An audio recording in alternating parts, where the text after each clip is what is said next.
This is Hidden Killers Live with Tony Bruschi, Stacey Cole, and Todd Michaels. This is Hidden Killers Live with Tony Bruschi, Stacey Cole, and Todd Michaels. Things are not looking the greatest going forward for Rex Heuermann, in case you were playing the odds on that one of will he get off? Will he somehow not make it to trial? What will take place here? Well, the DNA, the judge has said it's coming in. We'll talk about that in just a little bit. But in case you're new to this case, we'll kind of break down how this all began. And Stacey and Todd, as I kind of go through this, if you got questions, bring anything up, just feel free to stop me. It all goes back to around 2010, December 11th. So the first body was found. Suffolk County police officer John Melia and his canine partner Blue, originally searching for missing S worker Shannon Gilbert, who was discovered May 1st, 2010, found skeletal remains wrapped up in a burlap sack along Ocean Parkway near Gilgo Beach. Melissa Bartholomew, 24, was from the Bronx. Then December 13th of 2010, 3 more bodies were found within a quarter mile of that first discovery, you know, like you do at the place where you like to go picnicking on the beach. Bodies. All of them wrapped in burlap, positioned similarly. Victims identified as Maureen Brainerd Barnes, who was 25. She's been missing since 2007. Megan Waterman, who was 22, missing since 2010. And Amber Lynn Costello, who was 27, missing since September of 2010. The Gilgo Four is what they were known as. All petite, between 5 and 5'5", and all were S workers who advertised on Craigslist. Stacey, you're safe. You're too tall. No, I'm not. You're not? You're not? I'm not. I'm 4'9", and he loved a petite woman. He just said 5'5", but between 5 and 5'5", you are too tall for him. I don't know. I thought I read something that he liked him under that. So I have conflicting information that keeps me awake at night and keeps a knife next to my bed for that reason. I'm sure you do. And it's probably just somebody's Twitter post from like years probably. Ago. Twitter post says this. Okay, that's not it's not real. Terrifying though. He had a specific type of woman that he targeted. He did, without a doubt. And I'm saying, according to the ones he picked, you wouldn't have been one of them. So do you think that he would like come up to women, you know, when you go to the carnival and they have that little stick? Oh, God. Like the hockey stick that they'll like, that they're like, you get on the bumper cars. Yeah, you must be this tall. I had violent fantasies about beating the person down who had that stick as a child. So funny. Because I really wanted to get on the bumper cars at Bay Beach in Green Bay. And I was always too short for that thing. And then by the time I was tall enough, I don't think we went anymore. So yeah, I was like 7 and I wanted to grab that hockey stick and like, oh, who can't ride the bumper cars now, bitch? Yeah, anyway. 6 more sets of remains were discovered at different disposal methods, suggest possible multiple killers in all of this. Between the Long Island serial killer Gilgo, they're mixed in together. We know Rex is very likely a good chunk of them. But innocent until proven guilty, right? That's how we do things here. The bodies found included dismembered remains, a toddler, an Asian male in women's clothing. Some victims had been there since 1996. Wow. Yeah. So we started with 4, we go to 10. And then from 2011 to 2022, guess what? Nothing's happening. Weird, isn't it? You find all these bodies and there's evidence here. There's burlap sacks.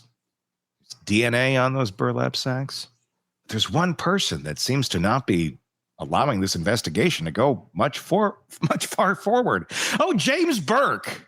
He was the Suffolk County police chief from 2012 to 2015. He actively blocked the FBI's involvement in the case, like you do when the FBI wants to get involved and figure out who's murdering people. I wonder why you would want to block the FBI from being involved in a case. might that lead somewhere to you and something you might be doing? Gosh. Well, he was later convicted of beating a suspect in conspiracy. His actions delayed the investigation by years. Oh, and by the way, they found a lot of questionable shit in his trunk, like a lot of stuff that may go far beyond the beating. But it was there. We don't know what. He hasn't been charged with any of that. But it certainly did point to him being involved in this scene over here, that maybe if the FBI started looking, I wouldn't be surprised if somebody's name popped up. Not necessarily for murdering ass workers, but, just being in a scene that, as the chief of police, you probably don't want to be part of. After Melissa Barthelemy disappeared in 2009, her 15-year-old sister, Amanda, received calls for 5 weeks. The caller used Melissa's phone and made sexual taunting remarks. On the other end, the calls came from Times Square area, Penn Station, and they were too brief to trace. One of the calls, do you know that what your sister is doing? She's a whore, is what the caller said. And then they all went cold. No DNA match in the database. Burner phones that couldn't be traced. Institutional resistance was going on, and the victims were S workers. And well, because of that, unfortunately, there's less media attention, less resources put towards it, and unfortunately, that's just how it sat for many, many years. And then in 2022, new leadership came in, and so did new technology. A new task force was created. The police commissioner, Rodney Harrison, took over and created the first real multi-agency force with the FBI, the state police of Suffolk County, PD's, DA's office. They all were working together. They said, yeah, the case is solvable because there were so many pieces. Then they started digging.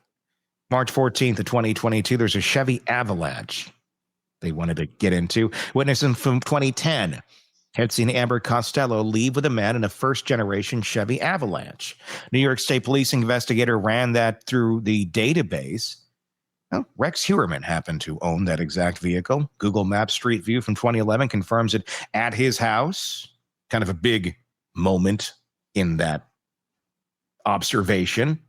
And then secret surveillance began. 16 months of covert surveillance. The team discovered Heuermann is obsessively Googling the case. Over 200 searches about the investigation, victims. Why hasn't the killer been caught? The DA said, we knew we were playing before an audience of one. The killer was watching them investigate him. So who is Rex Heuermann? He's born in 1962, lived an entire life at 105 First Avenue in Massapequa Park. Literally grew up in the house that he ended up living in. That creepy one that we've talked about and seen so many horrible photos of, that Asa was at, the kids were at for all that time. He's 6'4", 280 plus pounds, kind of looks like an ogre. He's a Manhattan architect. He founded RH Consultants and Associates in 1994. Clients included American Airlines, Target, Catholic Charities. He's a father as well. His dad, Father Theodore, died when he was 13. He's been married twice, Elizabeth Ryan in 1990, and then Asa Elrup in 1996. His 2 kids, Victoria and Christopher. His wife, well, she filed for divorce right after he was arrested. But for the reasons you think. Because wanted to protect assets. She's still all up in there. She is Team Rex. To a scary degree. At least when they made the documentary that was released not that long ago, she was very, very much about Rex. Let's take a look back at some of that, because this is some of the most troubling pieces of this case. I think was the fact that she did the doc. This is the 50 Cent G Unit Productions doc. And we're going to take a look at a clip from it. Let's start with number one, and we can talk about it on the other end. This is Asa talking about, how she speaks with him when in prison, and being very careful about what she says and why. Let's take a look. I'm talking to him all the time, but he only has a certain amount of time to be able to make calls. So I can't get too comfortable talking to him about things that are going to hurt him. What would hurt him? What are the things that hurt him?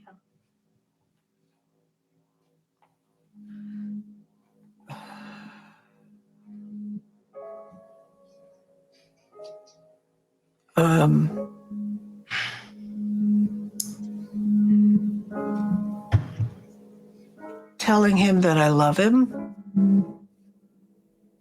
That's a weird one. that will hurt him. Wow. The two of us were married for 27 years. We were 100% part of each other's lives. Does everybody really believe everything they hear? Rex Heuermann is a demon. Charged as a serial killer. Do you really believe everything that's being said? This man is a sexual sadist. He enjoyed torturing his victims. Well, we didn't buy it. She didn't buy it. Her coworkers, or his coworkers, were afraid of him, describing him as aggressive, unsettling, extremely knowledgeable though about building codes. Yeah. but very Jekyll and Hyde in terms of personality. Let's unpack that a little bit. What the hell does it mean that you're afraid to tell your husband that you love him? That should be one of the most bonding things that you do, with somebody that you care about. Mm-hmm. And if you're with somebody who is averse to that, you need to look closer to what the fuck is going on. This is a person who is not absorbing positive emotion. He's thriving off of the opposite, whatever the opposite is. This is a man who likes pain and allegedly and torture and things like that, instead of compassion and support and safety and calm and peace. All the things that come with love, Yeah. This is scary, that if you tell him that you love him, it hurts him. What's going on inside that heart? It's a really interesting observation on that, where he gets what a healthy person would get by the opposite. Exactly. And that is what's feeding him. Yeah, which also would feed exactly what he did, allegedly. Yeah. No, It's a very troubled individual. Want more on this case and others? Then press subscribe now and don't miss a moment of true crime coverage from Tony Bruschi and the Hidden Killers podcast.